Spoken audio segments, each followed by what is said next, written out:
Hey folks, today we're going to take a look at a game that is currently seeking funding on Kickstarter. That game is called Spirits of the Forest and it's from Thundergriff Games. Now, if you like what you see throughout the rest of this preview video, I'm going to encourage you to go to the official Kickstarter project page. You can do that by following the link in the top corner of your screen, as well as down in the description section underneath this video. Now, Spirits of the Forest is a competitive game, although you can play it solo as well, but in normal cases for 2 to 4 players. Each player takes control of a different element of the forest, like this raw force of nature, and you are trying to sort of harness and influence the spirits of the forest, the individual spirits of the forest, the things for like the flowers, the trees, the moss even, things like that.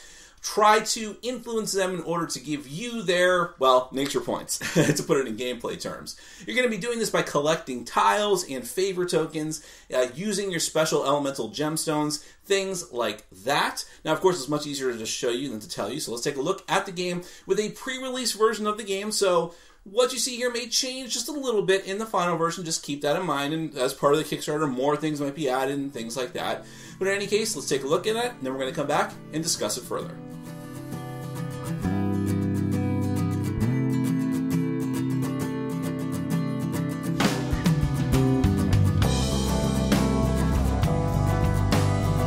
Spirits of the Forest is a competitive game for 2 to 4 players and can also be played solo with a special variant.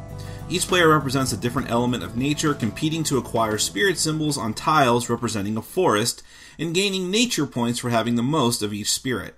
The game ends when all the tiles in the forest have been collected, and whoever has the most nature points at the end is the winner.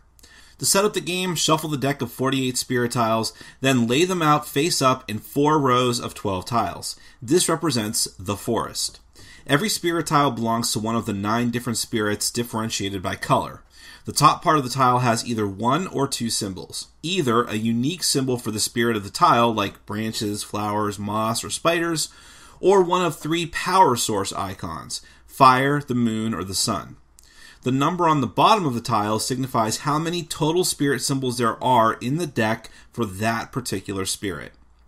14 favor tokens are shuffled, and 8 of them are placed face down on each tile in 2 diagonal lines across the forest, as shown here.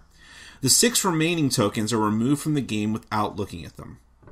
Most of the favor tokens are spirit symbols or power source icons, like those on the spirit tiles, and when collected, you'll keep them hidden until the end of the game to be used for endgame scoring. The plus symbol favor tokens can be used to return a gemstone previously removed from the game to a player. Speaking of that, gemstones. During setup, each player gets 3 gemstones of their element color in a 2-player game, or 2 gemstones of their color in a 3 or 4-player game. Gemstones are a way to reserve tiles in the forest for you to pick up later. More on that in a moment. Choose a player to go first and begin the game. Turns occur in clockwise order. On your turn, 3 things can happen: collecting a tile, collecting a favor token and secretly looking at it, and placing or moving a gemstone. You can only collect tiles from either end of the forest. The ends are specifically the 2 columns of 4 tiles on the edges of the forest.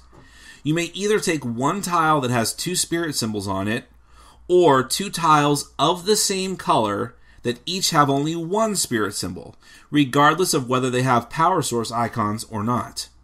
The first player on the first turn of the game can only take 1 tile regardless of how many spirit symbols it has.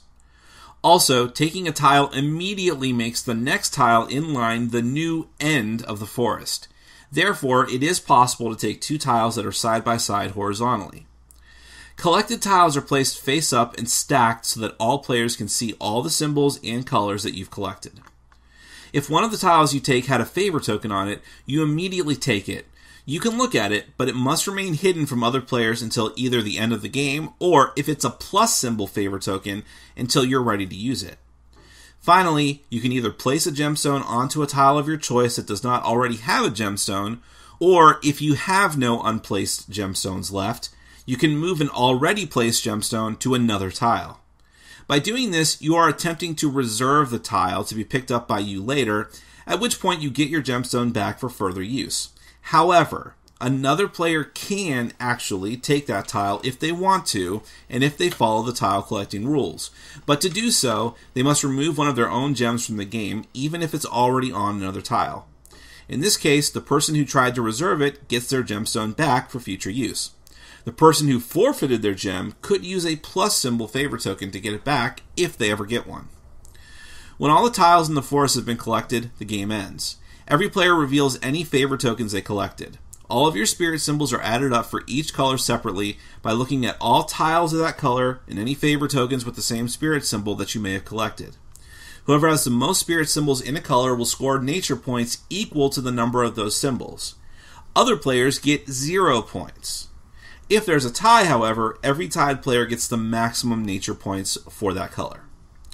If you collected no spirit tiles from one or more particular spirits, you subtract 3 nature points from your score for each one you're missing. Favor tokens cannot help you with this. You get nature points for power source icons in the exact same way. Count up symbols for each icon, sun, moon, and fire, separately, but looking at all tiles and favor symbols. Whoever has the most for each symbol gets nature points equal to the amount, with friendly ties, and with players still getting penalties if they fail to gather at least one of each of them. Whoever has the most total nature points after this is the winner. Now the solo variant of the game is quite different, as you'll be playing alone versus the game. All the tiles except for the ends are face down in the forest at the start of the game, and you can only collect one tile on your turn, and then the game automatically takes the one on the opposite end. Gemstones aren't used at all, and there are only 3 spirit symbol favor tokens chosen randomly. 2 that the game gets face down that will reveal themselves as the game progresses, and 1 that you will have. The goal is to not let the game get the majority in even one single spirit category. Now, Spirits of the Forest gets by a lot on its minimalist aesthetic. You look at like the artwork style, which is a very nice artwork style, but just has this sort of quiet, calm, spiritual look to it, and that's why they went with that motif choice. But not just that, the fact that there's just the tiles, some tokens, and some little gems. It's a very easy game to set up. It's a very easy game to teach, and a fast game to teach, and a fast game to play. It's going to vary for various people in playgroup times and things like that. But because on your turn you're just grabbing a tile and maybe grabbing a favor token, maybe, there's only 8 in the whole game, and maybe manipulating one of your gemstones, either putting one out or moving it, your turns go quick, which means you're not waiting on other people to take their turns too long, and things just move very smoothly. So in all these ways, the game is very efficient. But what's very interesting about it is the scoring. And that is where the technical aspect of the game comes in, and it's also where I think the game has a lot of teeth to it, which would surprise you just from looking at it. Because in any game where players are not just competing for a broad number of points from various different sources, but a game where you are specifically competing to outmatch people in points in different categories, and there have been other games like that, any game that uses that sort of scoring system is much more cutthroat and much more stressful, trying to edge out your opponent at every turn, because your score is public knowledge, except for your tokens, your favorite tokens. If you have any of those are private, but that adds another element of edge to the game, because you can see what everyone has. If they have tokens, you may not know what they're for, but seeing that someone is neck and neck with you, has just overtaken you, or is just behind you, that adds just a level of competitive stress to the game. Not a bad type of stress. It just means that despite how simple this game can look and feel setting it up and just going through the motions, there is that edge to it that a lot of much more competitive hardcore gamers are going to be looking for. And yet, because it is so simple to set up and to teach and to play, it's going to be instantly accessible to casual gamers. And it has that spirit theme that makes for a very good motif, but is not liable. No one's going to say, oh, I hate that theme. So in that way, it's another accessibility thing. A lot of people can get behind that and just sort of enjoy the game for what it is, potentially. So if you fall into these categories of people who like, very simple games that are unobtrusive to set up and to play through and to teach to people. It's not going to take your whole day just to get through a game. But at the same time, you want something that has at least some bite to it and you're not just collecting points and whoever has the most, okay, but where you're constantly having to look at what the other players are doing and what they're focusing on and how you're going to do better looking at the board as the tiles are taken.